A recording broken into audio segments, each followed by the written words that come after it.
ni ryari dushobora gushinduka umugisha ku bandi? Quand devenons-nous une bénédiction pour les autres? Abo twabanye muri iki cyumweru, Ceux qui étaient ici pendant la semaine, cyane kuwa kane, surtout le jeudi, twavuze ko Imana yo mu ijuru nizitanga impano zikwiriye, impano nyazo. nous avons dit que c'est Dieu qui donne les dons. Kandi ikivuye mu ijuru cyose kiba gitunganye. Et tout ce qui vient du ciel est parfait. Hari Imana igiha rero kugira ngo bagitunge mu buzima bwabo. Alors il y a à ceux que Dieu donne pour qu'ils puissent avoir cela dans leur vie. Kandi icyo Imana iba yaduhaye, Et ce que Dieu nous donne, iba yakiduhaye kugira ngo tugikoreshe. il te le donne pour que tu puisses l'utiliser. Noneho rero dusengera mu isengesho rivuga ngo Et nous avons prié ainsi. Mana uduhereze kuba abantu bishimira gutanga Seigneur, utaguhabwa. donne-nous ce cœur à donner plus qu'à recevoir. Kubera ko kamere muntu ihora ikeneye kwakira gusa, Parce que la nature d'une personne a besoin toujours de kanezererwa recevoir. kwakira gusa. Tu prends plaisir en recevant. Ariko ijambo ry'Imana rikavuga ngo hahirwa abatanga kuko nibo bahabwa umugisha kuruta abahabwa. Et car la parole de Dieu dit, heureux ceux qui donnent.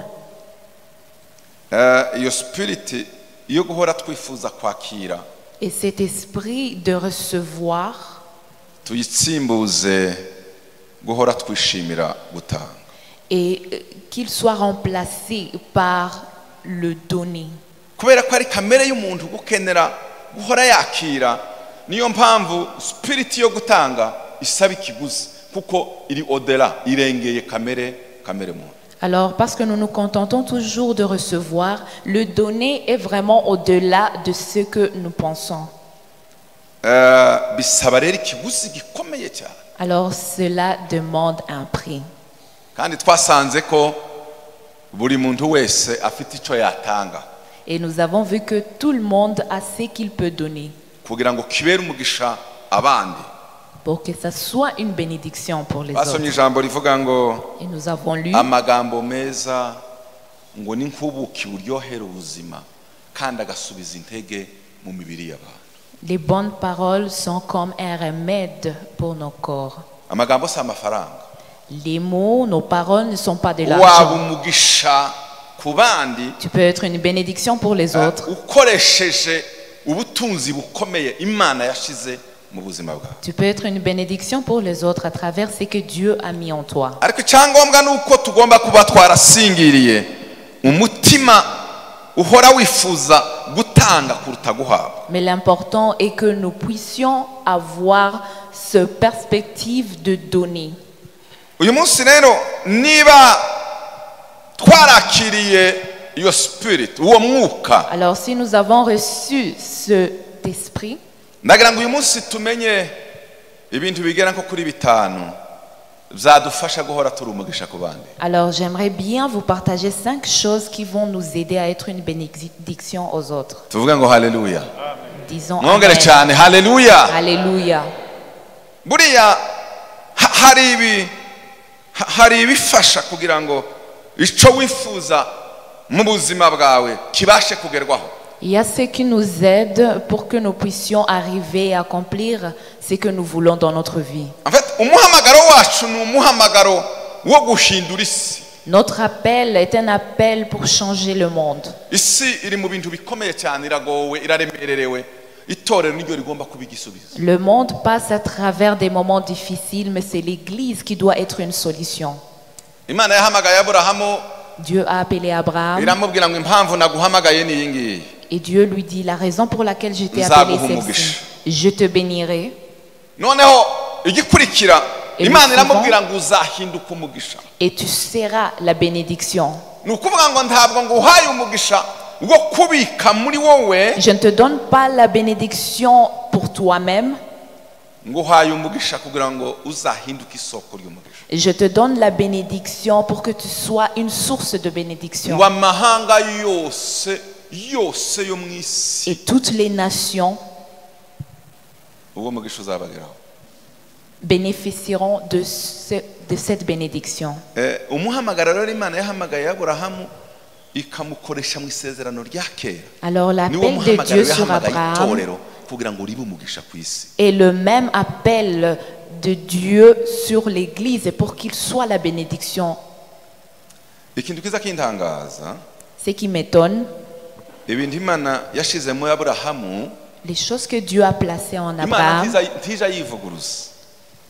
Imana ntija Dieu ne se yivuguruza. contredit jamais. Iravuga ngo amahanga yose azaherwa umugisha muri Aburahamu. Et toutes les nations seront bénies à travers Abraham. Wasoma mu Bagalatiya, Et quand tu lis dans Galates, Bibiliya iravuga gutya ngo la Bible dit, ngo nico cyatumye Yesu amanikwa ku musaraba, c'est pour cela que Jésus-Christ a été crucifié, kugira ngo asoze ijambo rivuga ngo havumwe umuntu wese umanitswe ku giti. pour que la parole de Dieu soit accomplie. Impamvu Yesu yabikoze La raison pour laquelle ngo Jésus a fait kugira cela, ngo umugisha wa Aburahamu ube transféré, pour que la bénédiction unyure muri d'Abraham soit Yesu transférée ugende utugeremo twebwe abanyamahanga. et pour qu'elle passe à travers Jésus pour que nous puissions la voir. Ni ukuvuga ngo dufite impamvu yo kuba umugisha muri iyi si. Alors nous avons une grande raison d'être une bénédiction pour les autres. Ndashaka kuza gutinda cyane, ndagira ngo mvuge ibintu bigera kuri bitanu gusa bigufasha wewe umudamu uri aho, umugabo uri hano, umuhungu n'umukobwa, kugira ngo ubashe kuba umugisha kuri iyi si. Nous allons parler de 5 choses qui vont t'aider à être une bénédiction dans ce monde. Tuvuge ngo amen. Disons Amen. Mwongere cyane amen. Encore Amen. Icambere La première chose, ni ukubaho dukorera muri Kristo. c'est vivre et agir en Christ. Ndagira ngo mwumve neza uko tugenda Mwuka Wera asobanura buri ngingo. Et j'aimerais bien que nous soyons attentifs. Ni ukubaho C'est vivre dukorera muri Kristo.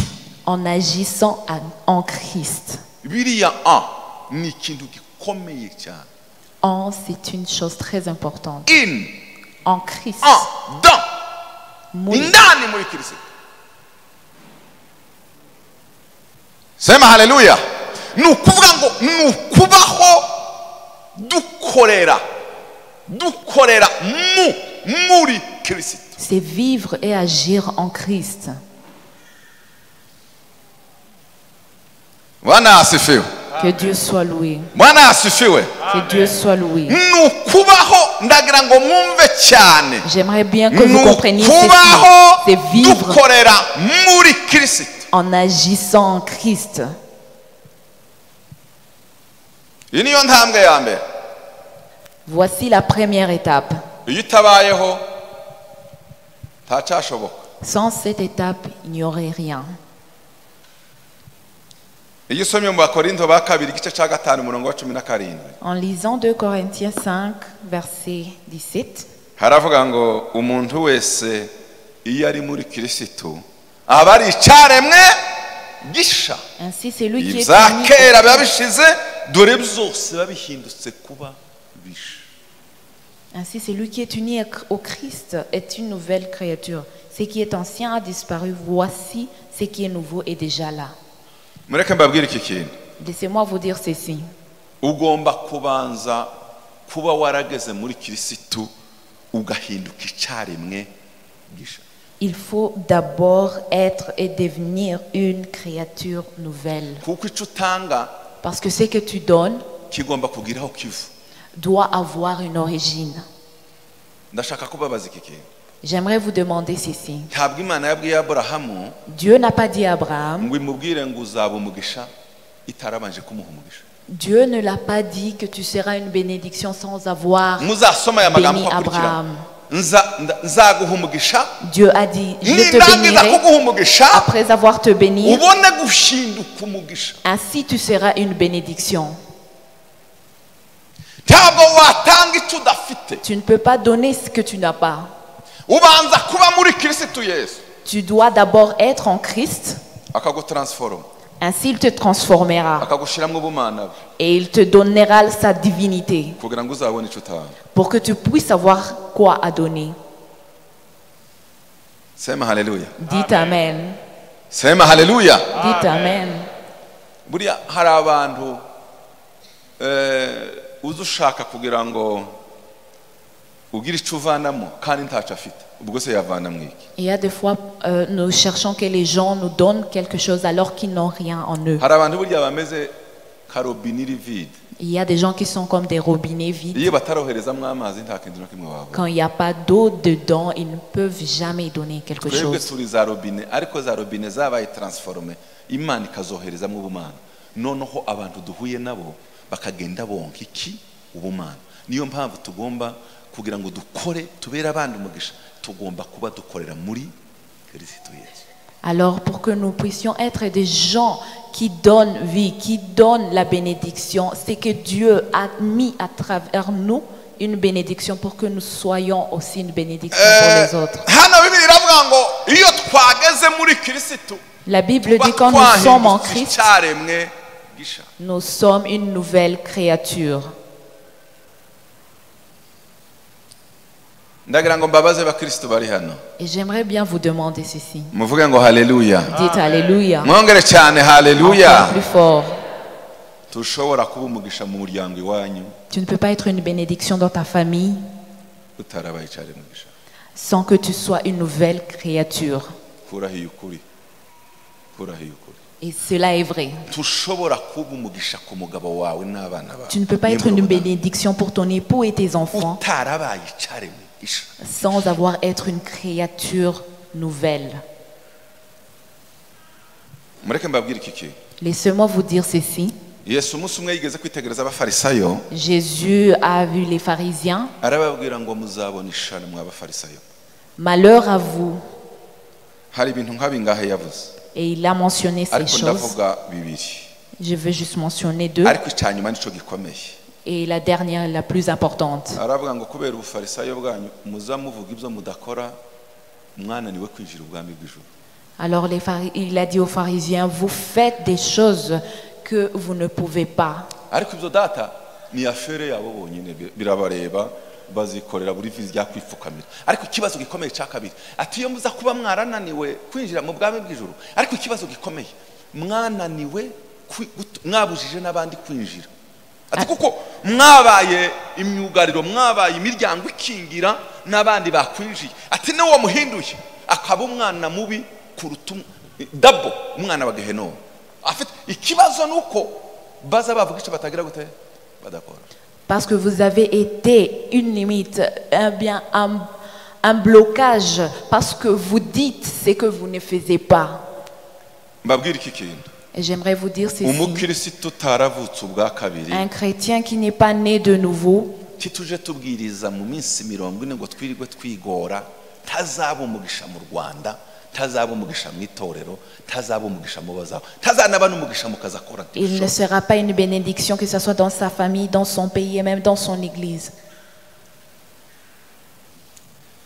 Erega ntiduhindura abantu kubera amagambo, duhindura abantu uko dusa. Alors nous ne changeons pas les gens à cause de nos mots, mais de la façon dont ils nous voient. Kandi nico dushobora gukora hanze kigomba kuba cyaturutse imbere mu mutima. Alors ce que nous faisons dehors, cela doit provenir dans le cœur, du cœur. Kugira bizana ngo munumve neza reka nsoma umurongo wa kabiri. Et nous allons lire un autre verset. Cyangwa se ikindi gice cya kabiri. Turacyari kumwe muvuga ngo haleluya. Est-ce que nous sommes toujours Mwongere cyane ensemble? haleluya. Iyo usomye mu Bagalati igice cya kabiri umurongo wa 20. Quand nous lisons dans Galates chapitre 2 verset 20, haravuga ngo nabambanywe na Kristo ariko ndiho. Nyamara sinjuriho. Ahubwo ni Kristo uriho muri nge. Ni Kristo uriho muri nge. Ibyo nkora byose nkiriho mu mubiri mbikoreshwa no kwizera umwana w'Imana wankunze akanyitangira. Icyo nshaka kuvuga hano kuba narabambanywe na Kristo ariko ndiho nyamara sinjuriho ahubwo ni Kristo uriho muri nge. J'ai été crucifié avec Christ et si je vis, ce n'est plus moi qui vis, c'est Christ qui vit en moi. Dore impamvu tugomba gukorera muri Kristo Yesu. Voilà pourquoi est-ce qu'on doit agir en Christ. Ni ukubera ko ntabwo aducungura gusa, Il ne nous sauve pas seulement, il ne nous délivre pas seulement, agatura muri twe akaba twe. mais il habite en nous, il demeure en nous pour que nous puissions vivre. Alléluia. Muvuge ngo amen. Amen. Mwongere cyane amen. Amen. Cyane amen. Amen. Ndashaka kubabaza. J'aimerais vous demander ceci. Ni Kristo ba muri mwe? Est-ce que c'est Christ qui vit en toi? Nimba ari Kristo ba muri mwe rero iyo uvuze uvuga nka Kristo. Alors si c'est Christ qui vit en toi, quand vous parlez comme Christ. Iyo usetse useka ka Kristo. Quand vous souriez comme Christ. Buriya twavuze ngo inseko izitanga ubuzima.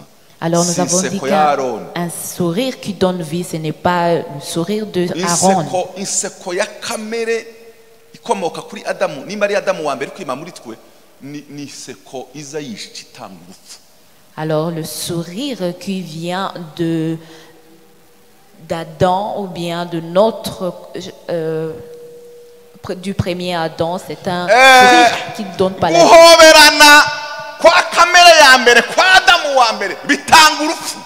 Alors les embrassades du premier Adam donnent la mort. Ya Adamu wa nyuma, le dernier Adam, ariwe muntu wa kabiri, ni inseko zitanga iki ubuzima, uwo ni Kristo. Alors le sourire du deuxième Adam, voilà le sourire qui donne vie. Ndashaka kubabaza. J'aimerais vous demander ceci. Iyo umudame wawe mubanye nawe mugabo cyangwa se wa mugabo ku mudamu, mudame ku mugabo, abana ku babyeyi, ababyeyi ku bana, ese iyo babona bazababona Kristo ari uyoboye urwo rugo? Est-ce que vous, mari ou bien époux envers les enfants, est-ce que quand vous vivez, est-ce que les enfants voient que c'est Dieu qui vit en vous? Kubwiza ukuri nta mugisha wabera abandi udatuwe na Kristo. Tibishoboka. Alors tu ne peux pas être une bénédiction sans avoir Jésus-Christ en toi. Reka nakubwire n'ikindi. Et j'aimerais te dire ceci. Iyo urebye umuntu gutya tumubonesha ijisho ry'umubiri, umubonesha ijisho rya Kristo kuko hari ukuntu uriza riwe. Alors quand tu regardes une personne, tu ne le regardes pas avec les yeux physiques, mais avec l'œil de Christ. Kamere muntu ntigira urukundo na compassion. Alors la nature humaine n'a pas cette compassion et l'amour. Ijisho uzurebesha gutya kare bigomba kuba ari rya Yesu. L'œil avec laquelle tu regardes doit être celle de Christ. Iryawe rikunda kuba mbuwa mbere singire ibitunganye byose bizanye kwemera guhebera abandi kugira ngo wumve ko banezerwa nkawe wose umutima uvukana n'umutima uhabwa na Yesu. Alors ton œil sera toujours, quand tu regarderas avec ton œil, tu seras égoïste. Abwiye hari abantu babaho niyo bayoboye mu kazi akazanezerwa kubera ko abandi bari stress bamerewe nabi gusa. Il y a des gens qui sont heureux juste parce que les autres sont stressés. Et tu te sens à l'aise parce que les autres vont mal. Et c'est là qu'ils se sentent chefs.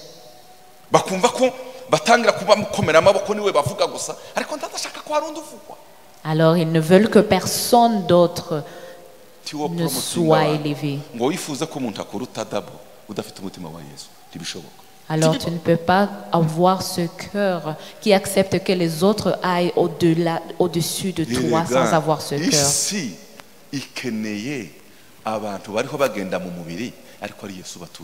Alors le monde a besoin des gens qui marchent dans le corps, c'est vrai, mais Jésus qui vit en eux.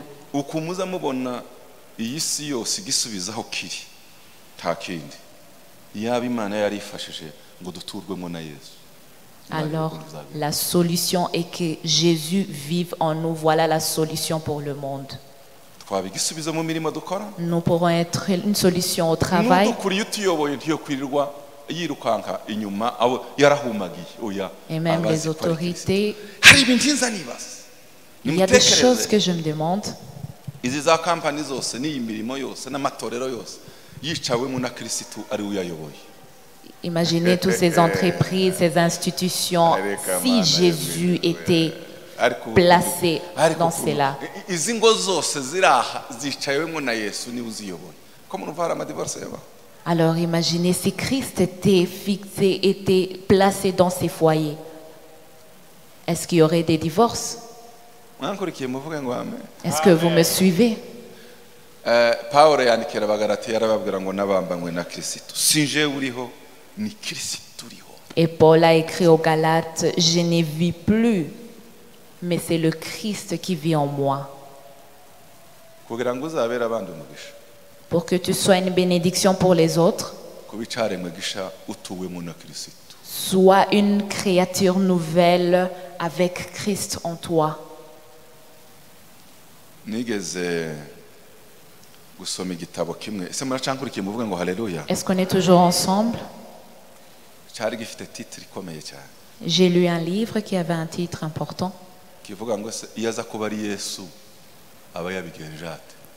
Alors le titre était Si c'était Jésus, que ferait Jésus à ma place? Que ferait Jésus à ma place? Que ferait Jésus à ma place? Et il a écrit ce livre. Il avait une circonstance. Il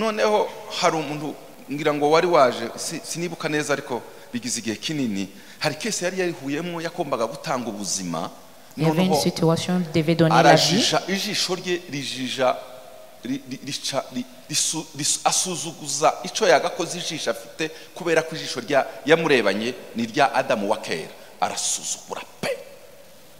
Alors il avait vu la façon dont la situation avait, mais il a jugé avec l'œil du premier Adam. Et il a été révélé que ndabimenye ubuzima bwanje ngiye kuburegera muri ubu buryo igihe cyose nzaza ntekereza ikintu cyangwa ngiye gukora nzaza mbaza nibaze ngo iyaza kuba ari Yesu huye n'iki kibazo yari kubigenza. Alors dans cette situation il s'est dit je vais toujours me poser cette question, que ferait Jésus à ma place?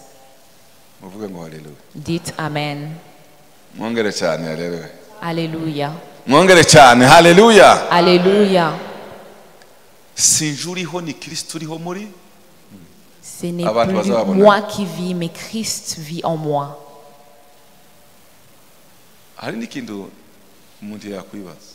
Alors on peut encore se poser cette question.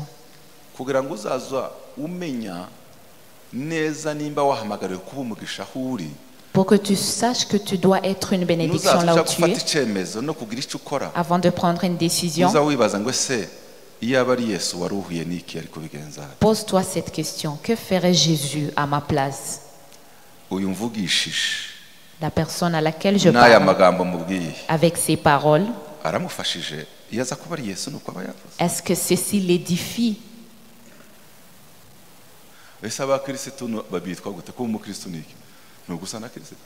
Qu'est-ce qu'être un chrétien? C'est juste ressembler à Christ.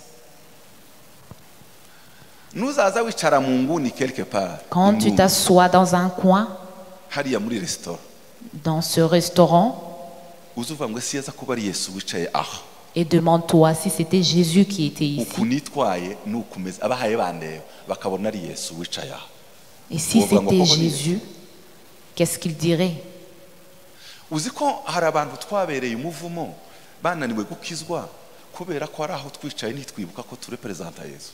Il y a des personnes auxquelles nous avons été une malédiction parce que nous n'avons pas su savoir si c'était Jésus qu'allons-nous faire. Est-ce que nous sommes toujours ensemble? Alors le pasteur Aaron qui vous prêche, il prêche Jésus. Je parle de Jésus. Un grand serviteur de Dieu qui parle de Jésus.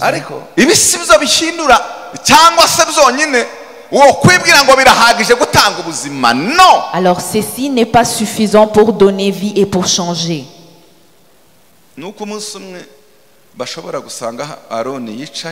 Alors un jour, ils vont me rencontrer dans un coin assis.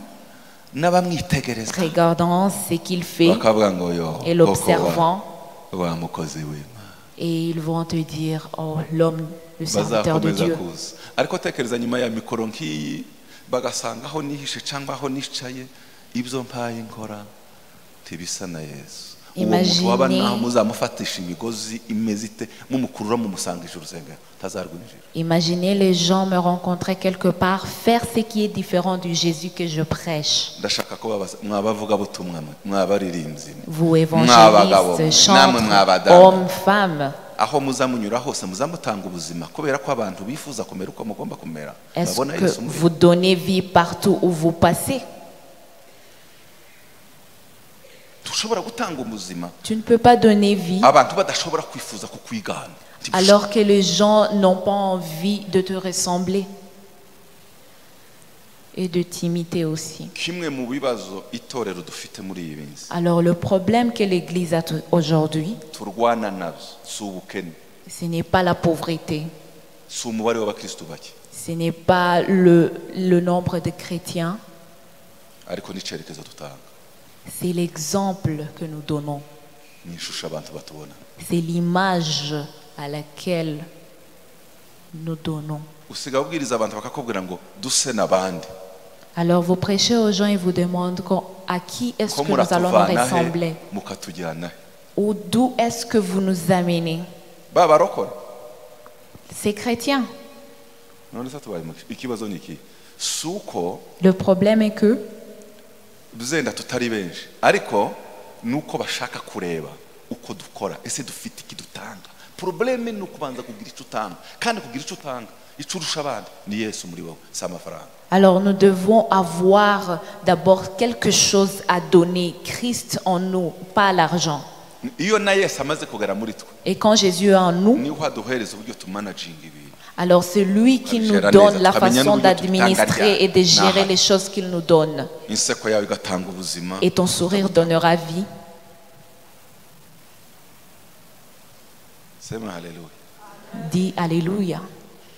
sema haleluya Alléluia.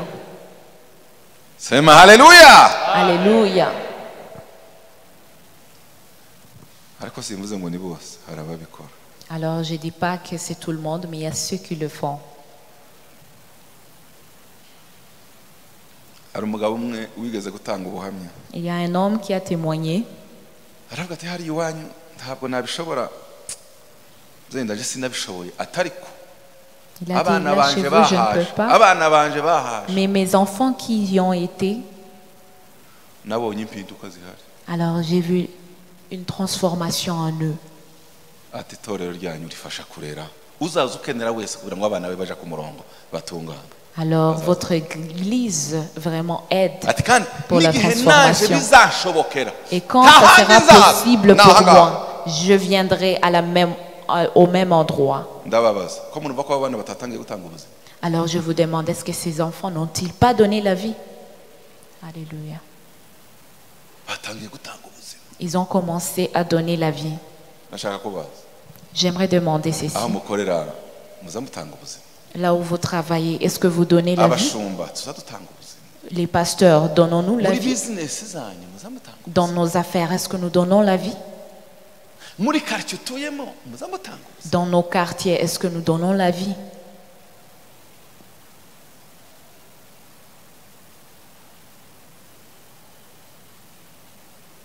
uje amaso na dogitari reka ntange urugero rw'umurimo w'ubudogita.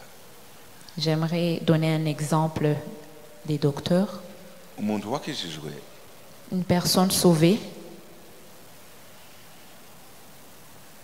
buriya mbereke iki kintu j'aimerais vous montrer ceci. umwuga ugira ibyo biga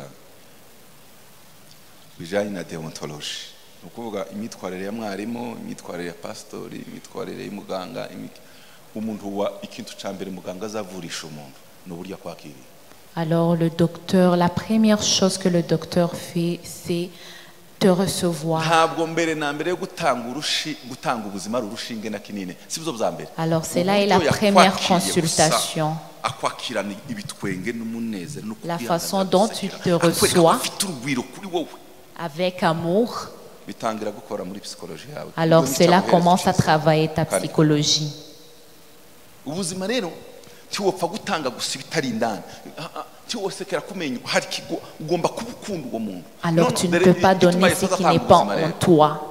yuzuye ubugwaneza, yuzuye amahoro, yuzuye ibyishimo, yuzuye Rempli kutarenganya d'amour, abantu, de yuzuye joie. abantu bose barareshya. Noneho Yesu rero iyo uri en face nawe cyangwa iyo yuzuye ubuzima bwawe, Et quand Jésus est rempli dans ta vie, uba ufite umugisha wo gutaha. alors tu as cette bénédiction de donner. Ikintu kiza kintangaza ageze Ce qui m'étonne, agiye i Yerusalemu kuri bya bisima ko ari by'i Betesayida, quand il était à Jérusalem, à Bethsaïda, ngo Yesu abacishamo amaso gutya, et Jésus les a observés. ngo abacishemo amaso atunga urutoki umuntu umwe gusa, Et il a pointé du doigt une personne. aramubaza ngo ese urifuza gukira? Et il lui a demandé, est-ce que tu as besoin de guérir, d'être guéri? Ndashaka kubabaza impamvu Yesu yabajije umuntu umwe kandi hari abantu benshi. Alors j'aimerais demander pourquoi est-ce que Jésus a juste posé la question à une seule personne alors qu'il y avait nsoma Bibiliya beaucoup. njyewe hari ukuntu inzamera inza nibaza impamvu atahise avuga ngo ye kakujya kwa Bartimayo ngo avuge ngo ye ndifuza gukira. Et je me demande pourquoi est-ce que la personne n'a pas dit oui, j'ai besoin Yesu d'être yaramubajije guéri. ngo se wa mugabo urifuza gukira, ntabwo yahise avuga ngo ye ndifuza gukira, atangira kuvuga amakuru. Ni ukugira ngo nibandika mumenye n'impamvu Yesu ari we yahisemo kuruta abandi. Urabizi ngize imyaka 38 hano, Et la personne a commencé à parler de son histoire. abandi bafite bene wabo babashiramo, jewe singira umuntu ndeba n'ibindi. Ati nakubajije gusa. Alors Jésus l'a dit, je t'ai juste posé la question. iriya makuru yose y'uriya mugabo si ikindi yashakaga kwabura ngo tumenye impamvu Yesu ari we yadomye urutoki, azareba abadafite kireba, Alors c'est azatabara lui abadafite qui gitabara. délivre les opprimés. Umutima we Parce que son umutima cœur, uzubona ugakurura umutima C'est un cœur ukeneye qui gufashwa. voit au-delà. Ariko dore kamere muntu Et voyez la nature humaine. dukunda kugabira abashoboye. Alors nous donnons à ceux qui sont Biroroshe ko papa Qui Gerard ont plus. agabirana na Kalisa kuko bari mu kiri level rimwe, Weraras agabirana na Justine, Alex agabirana na Denis, Yoshua agabirana nande. Alors nous donnons juste aux gens Muzarebe na compagnie nous avons yacu, niba abandi bari muri level yacu. les mêmes rangs sociaux, Ariko umutima wa Yesu uzutumanuka viriya ukajya no gushaka abandi batari muri. mais le cœur de Jésus en nous fait que nous allons même au-delà avec ceux qui ne peuvent pas, ceux qui sont. Amen. Mwakurikiye muvuga ngo haleluya. Amen. Numvishe mwatuje cyane kandi nanje natuje. Ariko niba mwanumvise muvuge ngo amen. Si vous m'avez bien. Mwongere cyane. Haleluya. Amen. Tugomba gutunga Kristo mu buzima bwacu. Nous devons avoir Christ en Kandi nous. uwo Yesu akagaragara abantu bakamubona ko si twe turiho, ni Kristo uriho muri twe. Ni ukora, ni uvuga, ni ugenda. Et que Jésus soit révélé en nous dans tout ce que nous faisons.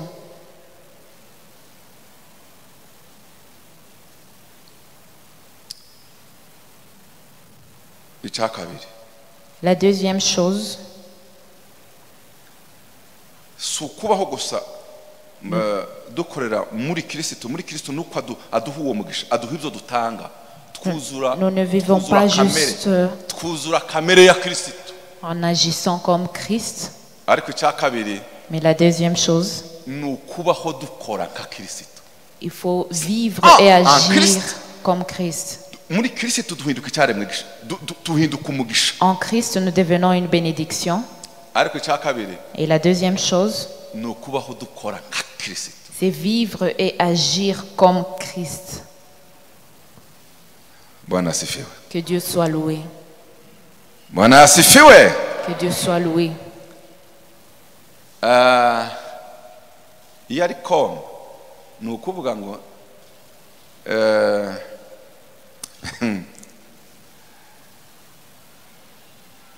ntabwo umuntu yifitiye modele wiwe wenyine. Alors une personne n'a pas un modèle pour lui-même. Dufite icyitegererezo. Nous avons un exemple. Iyo usomye mu Efeso igice cya 5 hazavuga ngo En Éphésiens chapitre 5, mugabo ukunda umugore wawe. Homme, aime ta femme nk'uko kristo comme Christ yakunze itorero. a aimé iyo ndimo l'Église. nsezeranya ndambwira abagabo nkababwira ngo ntufite urwawe uko uzatarasa ibyawe.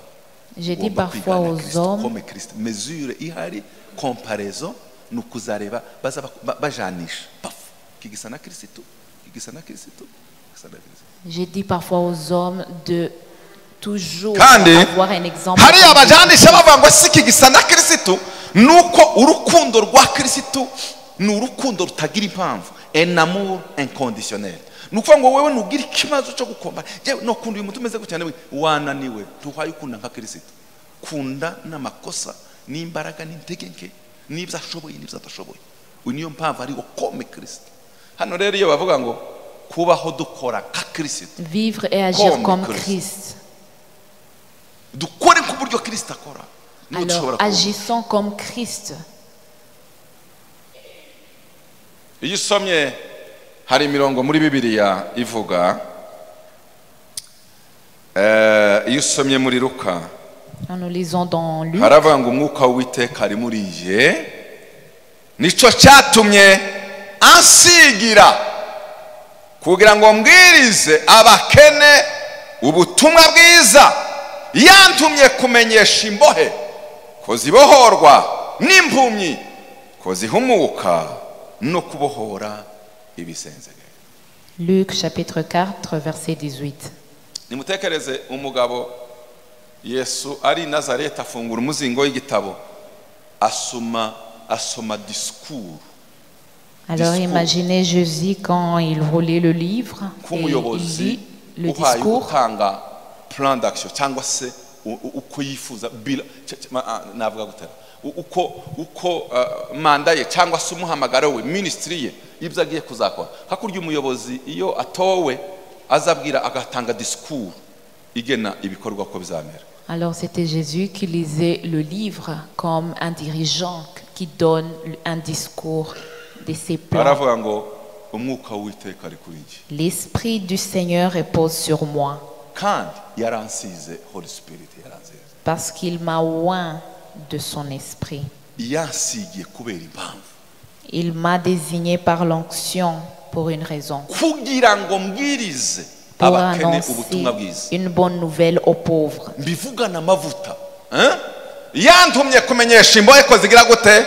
Il m'a envoyé pour proclamer aux captifs la libération. uwo ari we wese Toute personne qui est captive, mfite mission yo kugira ngo abeho. j'ai une mission pour qu'il soit libéré. La troisième chose, n'impumyi ko zihumuka aux aveugles, les recouvrements de la vue, no kubohora ibisenzegeri. et pour apporter la délivrance aux opprimés. Ibisenzegeri ni bene babandi nyine babaye n'ikinyarwanda gikomeye. Ni ukuvuga ngo babandi bari bagiyiriye kabisa nta byiringiro bakigira. Les opprimés, les gens qui n'ont plus d'espoir. Ese ko Kristo atuye muri twe Le Christ vit en nous. dukora nkawe? Est-ce que nous agissons comme lui? Ega hari abakeneye umugisha. Il y a ceux qui ont besoin de cette bénédiction. Kumenyesha abantu bose ubutumwa bwiza. Annoncer la bonne nouvelle à tout le monde. Bakristo ndashaka kubabaza. Chers chrétiens, j'aimerais vous demander Ariko ceci. muzamubona amahoro tugira n'umunezero kubera ko twamenye Yesu. Est-ce que vous voyez cette paix et la joie que nous avons parce que nous avons Muzamubona connu amahoro Jésus? tugira tutahawe n'amafaranga Une twahawe nuko joie twaramenye Yesu. qui ne vient pas à cause de l'argent mais à cause de Jésus. Tekereza ubwo butunzi n'uwo mugisha ubitse muri wowe. Imagine cette richesse et cette Iyo ubitse bénédiction en ntugeze ku toi. bantu bawukeneye. Alors imagine si tu la tuba partages. twumva ko tuba dukora nka Yesu. Est-ce que vous voyez que nous n'agissons pas comme Jésus? Nta kintu ciza kibaho Il n'y a c'umugisha rien de ko beau guhereza umuntu Yesu. Nta que kintu. donner à quelqu'un Jésus-Christ. Uwabitse muri bande ni bande bafite iyo code password. Ni twebwe torero tugomba kubikora. Nous devons le faire. Iyo tutabikoze Quand nous ne le faisons pas, turimo tukora nka Yesu. nous bloquons ces bénédictions parce que nous Niba hari n'agissons pas umuntu comme mubana Christ. adakijijwe gerageza kumva ko ugomba kumubera umugisha. Alors, pour les gens qui ne sont pas sauvés, essaye de comprendre que tu peux être une bénédiction pour eux. Niba hari umuntu ubona atishoboye S'il y a quelqu'un qui est pauvre, tekereza ko wamubera umugisha. alors pense que tu peux être une bénédiction pour eux. Alléluia. Niyo mpamvu muza mubona itorero rishiraho komisiyo sociale. Alors c'est pour cela que vous voyez, nous avons une commission de social. Nibutse mpapa umwe ngo barimo basenga, umuntu araza azana ibyifuzo byo gusengera, arababwira ngo nanje nkeneye urukweto, none nanje musengere, iyo mana muza musenga irumpereza. Alors je me rappelle d'un papa, il est venu et donner une requête pour qu'il puisse avoir des noneho souliers. akaba arimo agiye kubona nyine baramuhamagaye babandi buzuye Holy Spirit, pfukama hano tugusengera. Alors les gens le ont appelé Batangiye kuja pour kurambura qu'il puisse ibiganza nyine. prier pour lui. Mana data zana inkweto zuyu, urabona nawe ukuntu Et hagenda. ils ont commencé à prier, Seigneur, donne-lui des souliers. Wabo ngo akubita kuri mikoro ati mwanze mutegereze kidogo. Barunamuse bose. Abajete se urukweto ruza rugura ngaha ibihumbi 15. Et il y a un homme, il les a demandé combien coûtent les souliers. None ibihumbi 15 mugiye gusenga ngo bimanuka hano muri parafo. Alors les souliers coûtaient 15 000 et il les a demandé, vous allez prier pour que les 15 000 Ntabwo muhaye mubona viennent du ciel. icyatumye uyu mugabo atanyuririya akanyura kuri iyi nzira kumva amajwi akinjira hano, ntabwo muhaye mwumva ko hari umugisha yaje kwakira. Alors vous ne savez pas que cette personne qui demande ses souliers est juste venue pour une bénédiction. Afata ingofero hano nimukore mu mifuko yanyu ico buri wese afite igiceri ijana iki. Et il a demandé à tous d'offrir selon ce qu'ils avaient. Ngahe ni mubare. Et ils ont compté 15 zo zarageze. et les 15 000 étaient déjà là. Haguruka wa mugabo. Et la personne, Iki gisubizo kirima. on lui a donné la solution. Agenda teza. Et il a loué Dieu. Nahuye na Yesu akazabanza akakireba gutya. Nahuye na Yesu. Il a loué Dieu. Yesu yavuye mu ijuru usanga ngabo bari bambaye Yesu. Est-ce que Jésus est descendu du ciel? Mais c'est Jésus qui a agi en cette personne. Alors, c'est à travers nous que Dieu a placé ses bénédictions. Nous sommes des solutions. Dans ces 40 jours, le dimanche, nous devons agir comme Christ. Nous avons des comptes pleins d'argent. Nous avons des garde-robes pleins.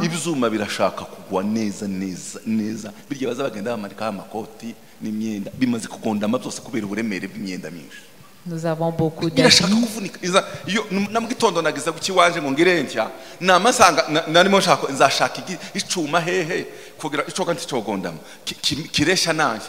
Munsi umwe zasanga cyaguye aya na amakoti aya na amashati aya hari abandi baza bashaka imwe mbere yuko aje gusenga akabanza akayimesa ku gatandatu. Et il y a d'autres qui n'ont pas vraiment des habits suffisants. Sociale yahagarara hano ngo imyenda amafaranga mu giseke cya sociale hakabonekamo ibihumbi ijana bishobora gutangwa n'umuntu. Bafashe gute? Tugomba gukora nkande. Nous devons agir comme Christ. Bibiliya ivuga ngo amaze kubona ko abantu bashonje ngo agira compassion ngo Yesu ngo abagirira impuhwe. Quand Jésus avait vu les gens qui avaient faim, il a eu la compassion envers eux. Abaza Petero n'abandi bigishwa. Et il demanda à Pierre. Je vois que ces gens ont vraiment faim. Qu'allons-nous faire? Et Pierre disait, est-ce que tu peux nourrir 5000 personnes? Est-ce que tu as un budget? Et même si on avait ce budget, il n'y a pas de boucherie ou bien de boulangerie. Et Jésus a demandé, qu'avez-vous? Nous avons combien de pain? Combien de poissons? Alors,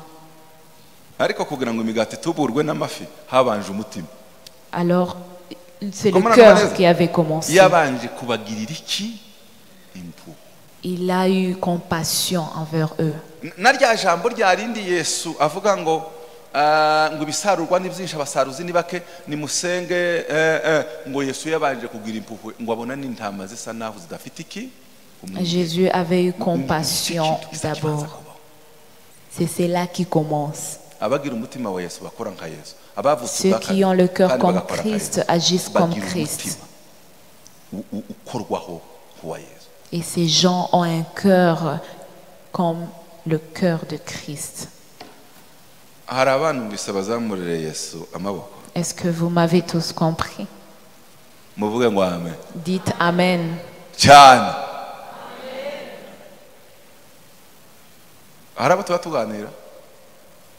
Est-ce que je parle à quelqu'un ce matin?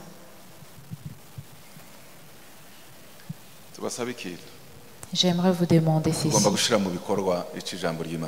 Vous devez pratiquer ce que la parole de Dieu dit.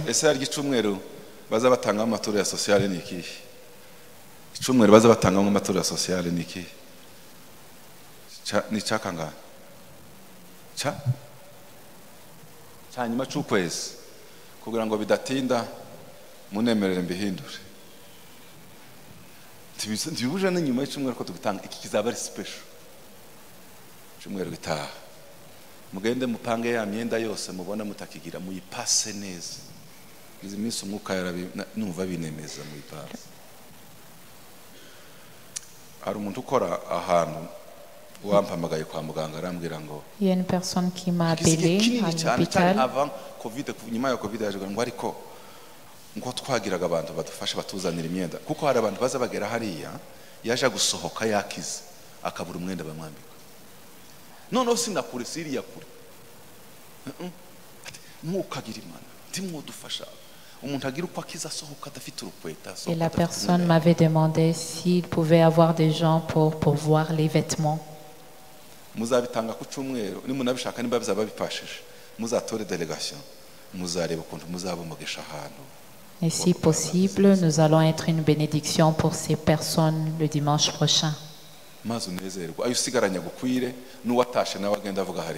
Et tu seras toujours en joie.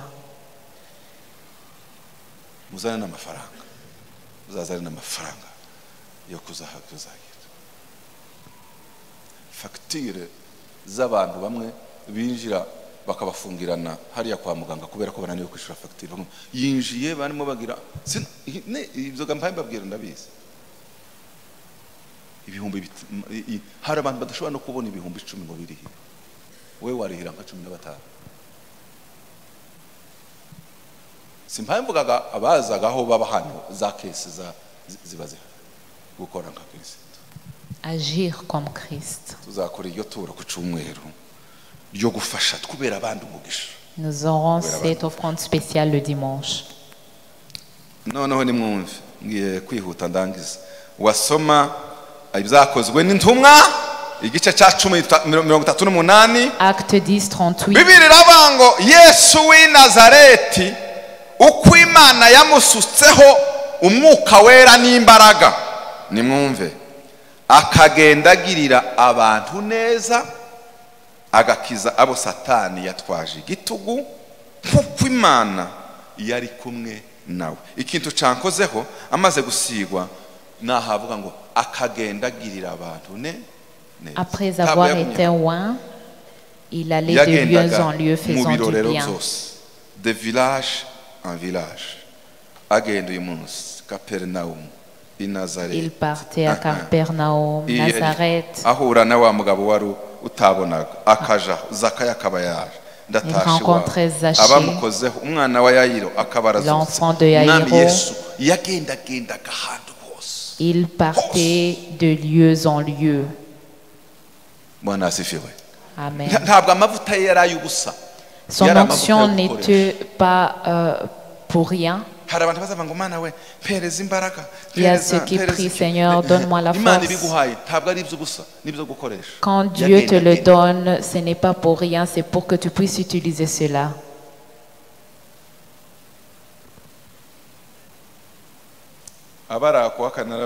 Ce qui était ici jeudi, j'ai mentionné ceci. Il y a des choses qu'on doit donner alors que ça ne demande pas des taxes. sourire pour une kuko hari umuntu ubaho personne. atagira umuntu wamusekeye n'umunsi n'umwe. Il y a des gens qui n'ont pas des gens auxquels qui sourient. Guhobera umuntu ukamuhoberana urukundo akumva ko Embrasser anyeganyega quelqu'un neza. avec amour. Hari abantu batarahobera, Il y a des gens qui n'ont jamais eu des embrassades. hari abantu batarabwirwa ko ari beza ngo banabwirwe ko bakomeye, Il y a des banabwirwa ko- gens auxquels qui n'ont jamais écouté qu'ils sont beaux ou belles. hari abantu bakeneye abamama nka ba mukecuru hariya bita ba nyirakuru. Il y a Tate. des gens qui ont Ntawe yigeze besoin abona. des mères et des grands-mères. barahari.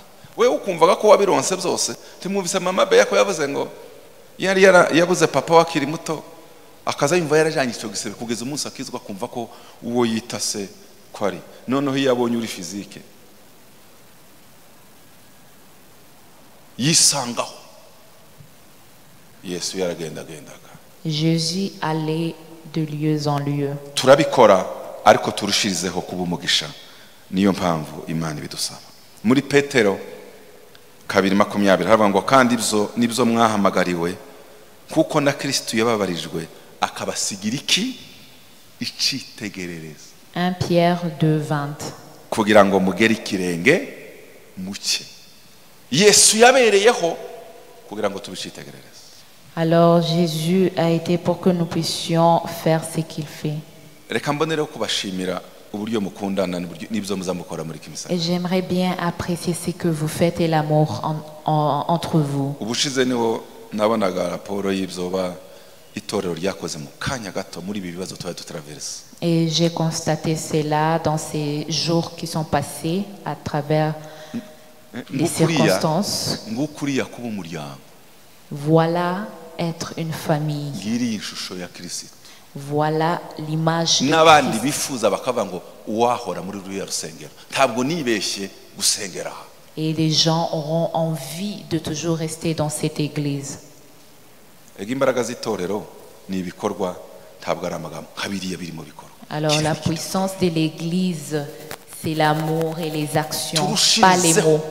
Tuba tugenda igihe cyose tuba umugisha muri situation. Ubu turimo tuba Et dukangurana soyons une twese bénédiction kugira ngo uzumenya ngo toujours. naje mu isi ndiho ngenda ndi igisubizo ngomba kuba igisubizo cy'umuntu wari we wese duhuye nawe. Et dis-toi que tu es une solution pour toute personne. Icya gatatu La troisième chose, kubaho dukorera Kristo. vivre et agir pour Christ. Amen. Pour icyambere hari en Christ Agir en comme Christ, Christ agir pour. comme Christ et Pour agir pour Christ. Mudusha bisobanura ari amagambo afite meaning ikomeye cyane. Alors ces mots ont une signification très importante. Ahandi bavuga icyo turonka muri Kristo ntibanavuga n'uburyo tumwigana ahubwo bavuga impamvu tubikora. Alors ceci veut dire Comment pourquoi on est-ce que nous le faisons. Nicyo gituma tuba tubumugisha umuntu utazi impamvu akora ikintu niyo yaba agifite ntazi agikora. Alors la raison pour laquelle une personne peut avoir une chose mais ne sait pas pourquoi il le fait. Gusa ndimo nibaza nimba abantu uyu munsi muhamwumva message umwuka wera yambaye. Je me demande si vous recevez ce que le Saint-Esprit a pour nous. Kubikora dukora kubaho dukorera Kristo abana ba Vivre et agir bandi ijisho ry'abantu. pour Christ, pas pour les hommes. Ubu ngubu hari ikibazo dusigaye dufite abavuga butumwa iyo tubwiriza abantu bagatangira kuinterpreta ariko rero pasteur nawe ibintu azavuga. Nous avons parfois des gens qui Non, se non, posent des non. questions. Ubusa ntababizi tabazi ko twebwe ubusa kajana. Alors ils se disent, est-ce qu'ils ne savent pas que nous le faisons? Aroni aba yaje arakanwa ka Kristo kugira ngo Aaron yongere se twibukanye tient gusa. ici en tant que la bouche de Dieu pour que nous puissions nous kuki nahawe rappeler iyi des message choses. ngo ariyo nigisha uyu munsi tayigisha ikindi gihe nuko umwuka wera aba yashatse ngo nimba ukora cyane urushirizeho nimba wari usinzire ongera ukanguke nimba hari aho wahagarariye komereza urugendo nuko wibukanye si Aroni ukorera ariko uzumenya ngo impamvu nabwira message kubaho nkorera nde Kristo. Alors si ce message est venu aujourd'hui, c'est pour que nous puissions encore nous Iyo usomye réveiller et umurongo iyo travailler de ushireho plus. sha vuba vuba mbese mwabasha mute kwizera kandi mumaranira gushimwa n'abantu mwabasha gute gukora hari aho ucika intege mumaranira gushimwa n'abantu mu cyimbo cyo gushaka ishimwe riva kuki kuma bakristo mbabwire iki kintu turacyari kumwe J'aimerais tuvuga ngo vous haleluya dire ceci. nushaka kuzakora neza kuzageza Yesu aje Si vous voulez agir très bien jusqu'à ce Munkurikire que Jésus neza. revienne, haleluya nushaka gukora neza kuzageza Yesu aje kutananirwa si vous kubwira iki agissez kintu bien jusqu'à ce que Jésus revienne, intego yawe izaba ari iyo gukorera Yesu no gushimwa n'Imana kuruta gushimwa n'abantu alors que votre objectif soit de glorifier Jésus et être apprécié par Jésus. nuzaza ushaka ko ijisho ry'abantu rikureba Si tu veux que l'œil des gens te regarde, hari umunsi ijisho rya Aroni rya Deo rya Celestin ritazakubona hano muri Kimisagara il y aura un jour où l'œil d'Aaron ne te verra pas, ariko ijisho ry'Imana ryo riragira gute mais l'œil de Dieu te voit. kandi nkubwire iki kintu Et j'aimerais te dire nushaka ceci. kugira ngo ushimwe n'abantu Si tu veux abantu être apprécié par les gens, uze unyura imbere wigira ukuntu Si tu veux uze être ukora umunsi apprécié wumva par les ko gens, n'akayahabaye kurakorera ubusa nta bihembo kuko nta muntu waguhemba alors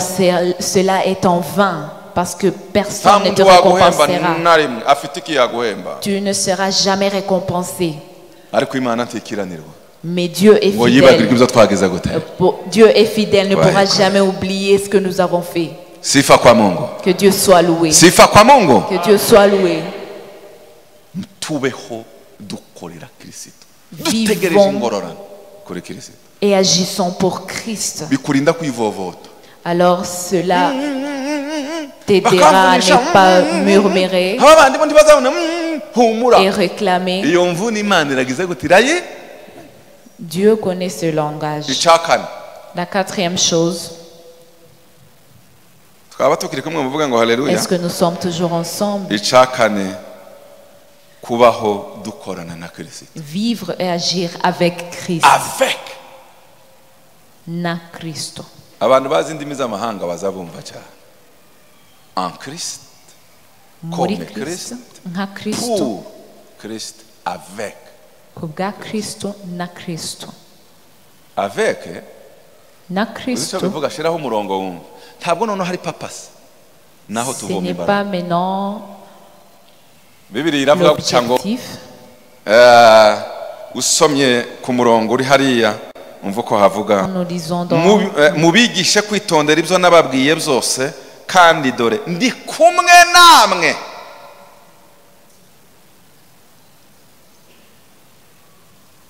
iminsi yose Matthieu Kugeza ku mperuka 28, 20. je suis avec vous Ndi kumwe namwe. kimwe mu bintu bitaja bintera ubwoba mu gukorera Imana Alors, parmi les choses nuko nza numva yampamagaye ko qui me donnent encore du itosiga. courage, ariko abantu bagusiga abantu bagusiga les gens peuvent se moquer de toi. ni ukuri hari ahantu wagera n'abarya nshuti magara Il y a bakaba même des moments où tes amis intimes ariko Imana ntiyakureka peuvent te laisser, mais Dieu ne t'abandonnera jamais. nicyo gituma ijambo ry'Imana rivuga ngo havumwe uwiringira umwana w'umo Et la Bible dit, malheur à ceux kwiringirwa qui n'umwe croient umwe au Fils de l'homme. Imana yo mu ijuru Ce n'est que Dieu seul. uwo kwiringirwa n'umwe gusa Imana yo mwe Il faut placer ukora notre umurimo, espérance Imana en Dieu. nikwemeza ko ikubwira ngo tangira urugendo ja muri iki gikorwa sibyo Et si Dieu te dit de faire une telle chose, je suis avec ndagendana n'umugabo unshigikiye sois conscient que tu es avec Dieu. ibyo mwakoreye itorero byose ntaco ryabahemba muzahembwa niyo mwakoreye Ce que vous avez fait pour l'Église, ce n'est que Dieu qui va vous récompenser. n'ibyo muzakomeza kuyikorera Et ce que vous continuerez à faire, hari bwiza ndeba abantu baba bigira nabi mu murimo n'amafiyeri menshi no kwihindura igitangaza no kumva ko ari muri level yindi parfois je vois des gens qui se comportent d'une manière différente dans l'œuvre de hari Dieu. abantu bagira utuntu ngo babanze babanza bakoma amashyi yumve ko ari rare ari extra Il y a super des gens qui se sentent super. sois simple Muche bugufi. Imana niyo idushoboza Parce que icakabiri Dieu nous aide, nous fortifie unigoye kukuramplasa n'akanya kangana gutya kugutsimbura et même te remplacer. uzi ko Cela umuntu se fait yokizwa dans un clin d'œil. agakizwa gusa kubera papa se yo gutsimbura ibitagendaga muzamubwira ngo niko cyazanye Paulo yafashwe mu gihe cye kuko umwanya wari ugeze w'ubutumwa kwambuka bukava aho bwari buri. Paul a été appelé en son temps parce que la parole de Dieu devait Yesu yababwiye ngo murabizi ati mwagize Imana barahimbaza aya mabuye ari kuvuza akaruhura. C'est pour cela que Jésus aussi a dit même ces pierres pourront me glorifier. La dernière chose, imbuto tubiba turazisarura. C'est que nous sémons, nous le moissonnerons. Après avoir connu ces 4 choses, alors voyez ces versets. Jette ton pain sur la face des eaux, car avec le temps tu les retrouveras. Ecclésiaste 11:1. Je me demande pourquoi est-ce qu'on a dit jette ton pain sur la face des eaux.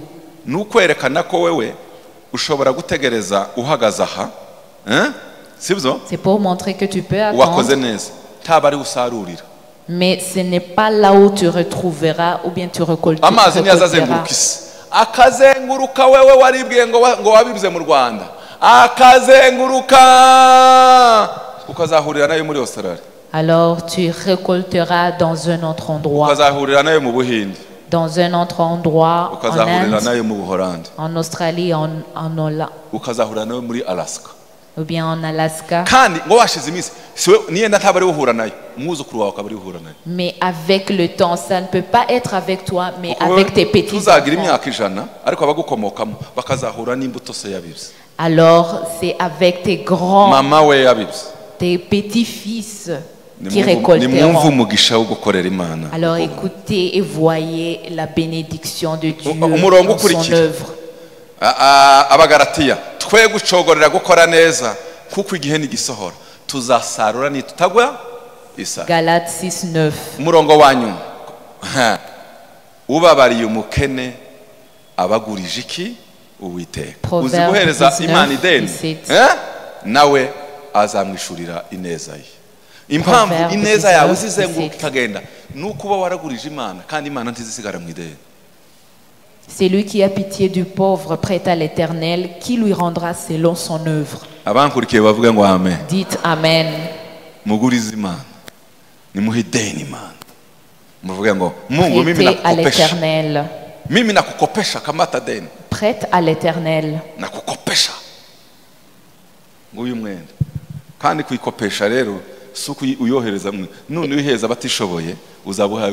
Prête à l'Éternel, même en ayant pitié de pauvres. Et tu récolteras. Que Dieu vous fasse du bien. Au nom de Jésus. Soyons une bénédiction. Merci Seigneur.